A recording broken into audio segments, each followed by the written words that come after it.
opening hook. I got tired of feeling tired, out of shape, unmotivated. So I'm spending the next 30 days rebuilding my body. And I'm filming everything, even the parts that hurt. This is day 1 of my 30-day wellness reset. Let's begin.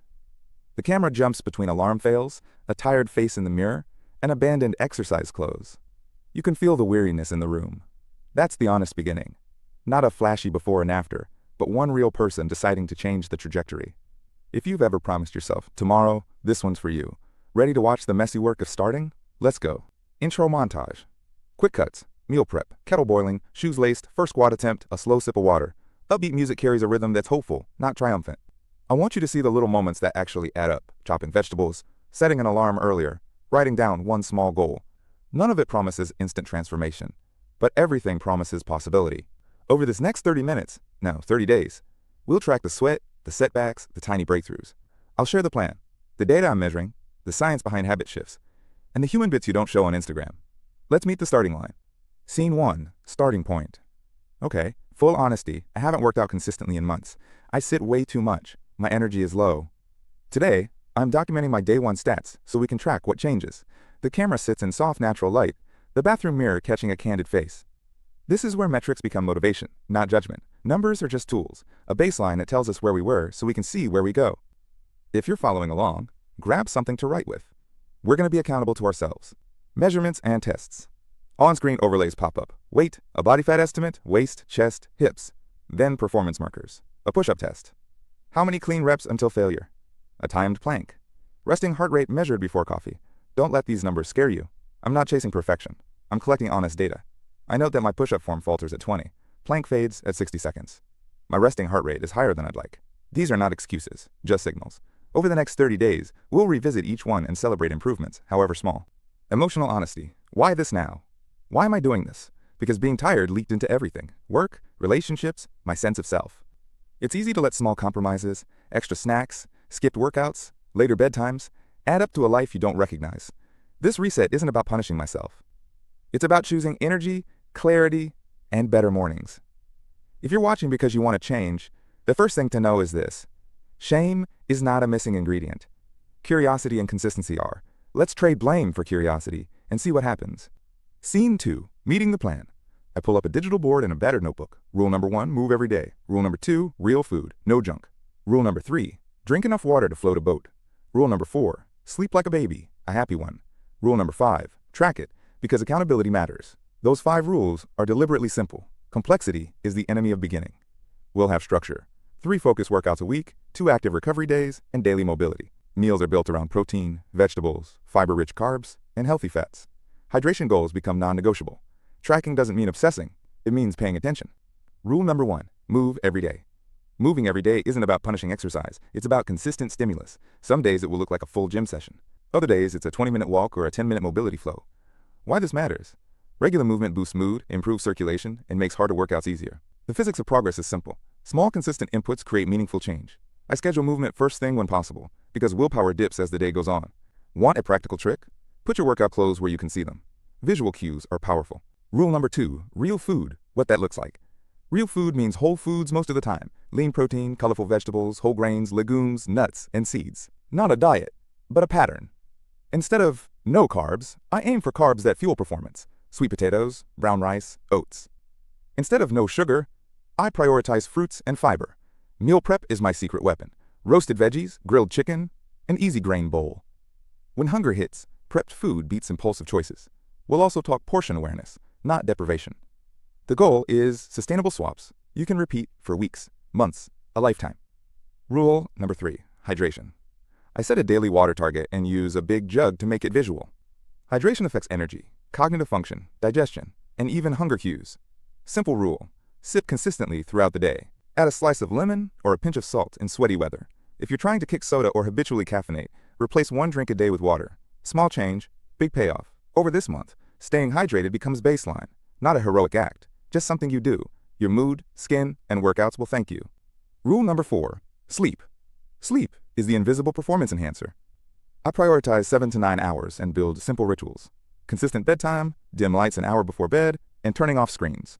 If wind-down routines sound woo-woo, think of them as mental preparation, warm shower, light reading, and a short breathing practice. Sleep affects hunger hormones, recovery, and focus. If you're training hard but sleeping poorly, gains are limited. During the reset, I treat sleep like training. Some nights I win, some nights I don't, but I aim for a trajectory of improvement. Rule number 5. Track it. Tracking is accountability, not obsession. I log workouts, meals, sleep, and a mood score each day.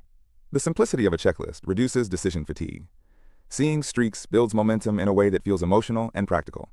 I use photos too. Simple before and after visuals that capture posture, face, and energy. When progress feels slow, the log shows the small wins: more reps, better sleep, fewer cravings. If you're skeptical about tracking, try 1 week of simple notes.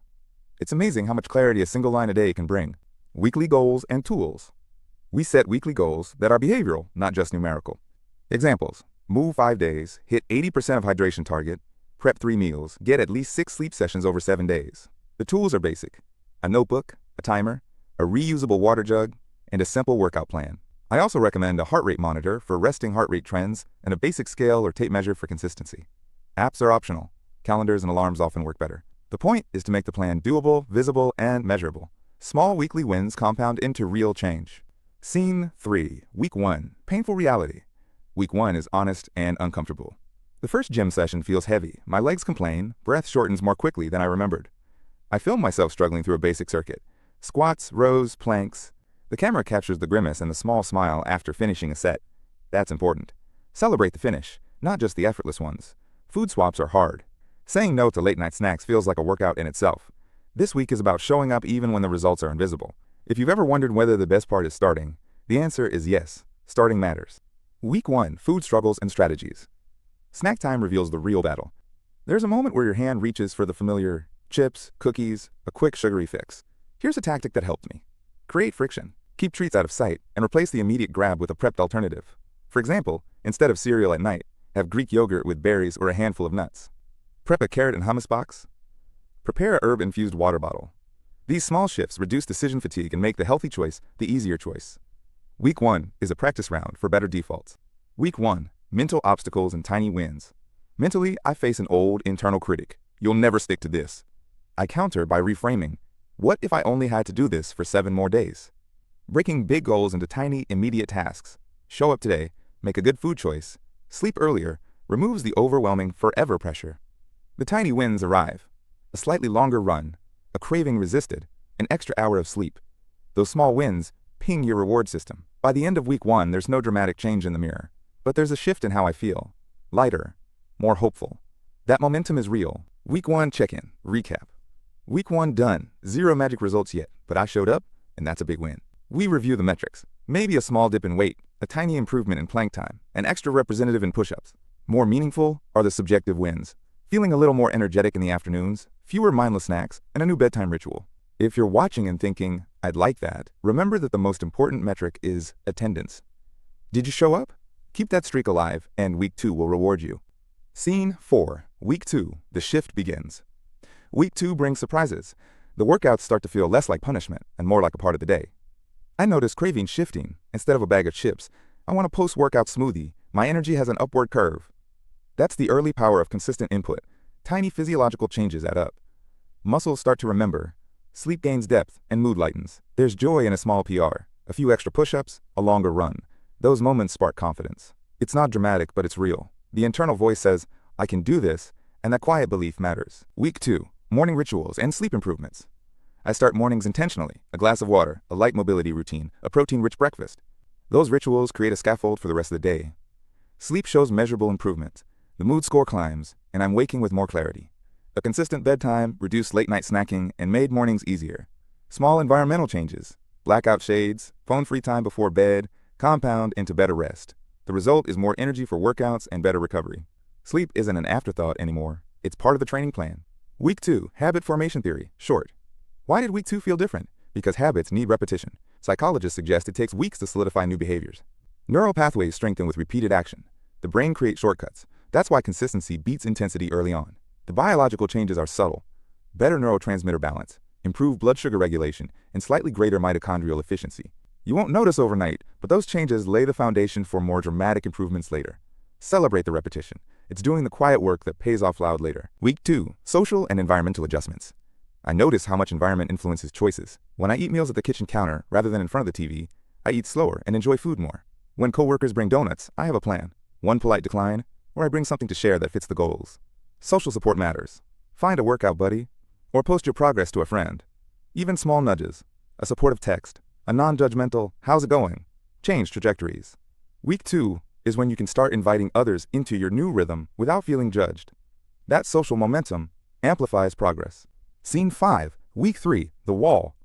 Week 3 hits like a reality check. Energy dips, soreness lingers, and motivation flickers. Today sucked. I almost quit.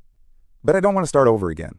Not anymore. This is the classic wall, where habits can stall if strategy doesn't adapt. The difference between someone who stops and someone who perseveres is often tiny. A tweak in the plan, a rest day, or better meal choice. On a hard day, I remind myself of the tracking log and the small wins already banked. Those records become proof that I can do hard things. Week 3. Why plateaus happen? Brief science.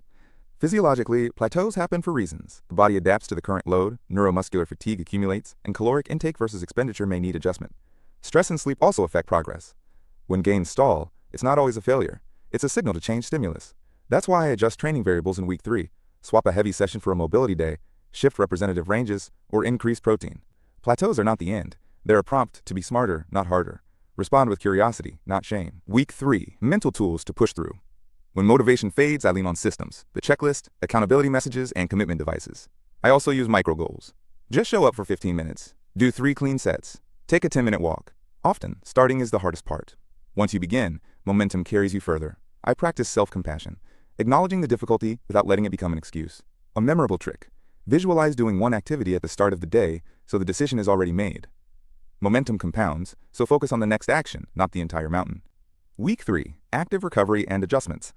This week includes an important strategy, active recovery. I intentionally add a mobility session, a long walk, and extra foam rolling.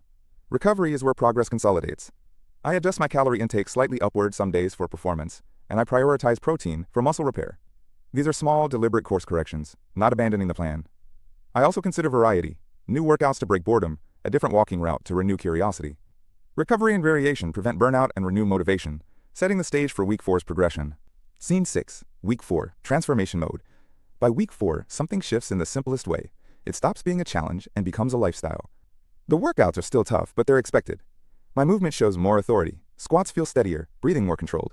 I'm sleeping better, cravings are fewer, and energy is consistently higher. Confidence grows in small, visible ways. My posture improves, my shirt fits a bit differently, and I move through day-to-day tasks with less effort. Transformation isn't dramatic, it's incremental.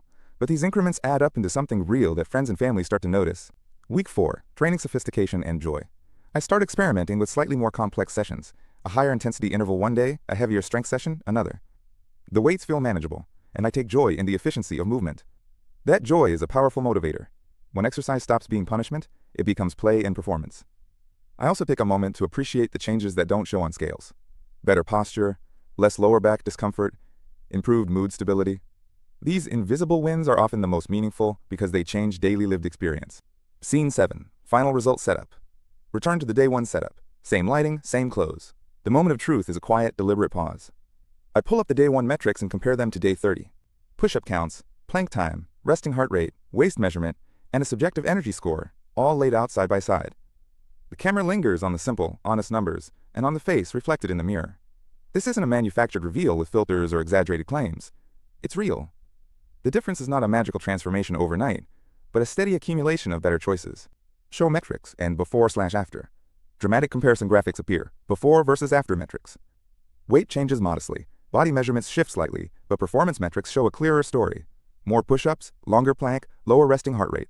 Subjectively, the energy score jumps, sleep quality improves, and mood stabilizes. The real takeaways aren't just the numbers, they are the way daily life feels easier. Walking upstairs without panting, fewer afternoon crashes, better focus at work. If you were hoping for Hollywood-level changes, this video isn't that. But if you want sustainable improvements that last, these results are meaningful. Deeper lessons learned. What did this month teach me? First, consistency matters more than intensity. Second, presence beats perfection. Small choices add up. Third, recovery and sleep are as important as the workout itself. Fourth, environment and social context shape behavior more than willpower alone. And finally, accountability. Visible tracking and external sharing dramatically increases follow-through. I also learned that progress is often invisible until you look back. If you can embrace patience, curiosity, and small daily wins, change feels less intimidating and far more achievable. How to continue after 30 days.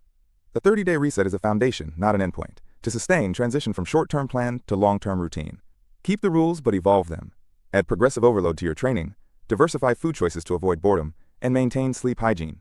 Set monthly objectives, strength, mobility, endurance, instead of chasing an arbitrary timeline. Periodically, retest metrics to keep feedback loops honest. Most importantly, allow flexibility. Life will throw curveballs. The goal is to return to the baseline habits quickly, not to be perfect all the time. That resilience is the real return on investment. Invitation and call to action. If this month resonated with you, join me for the next phase, rebuilding the mind.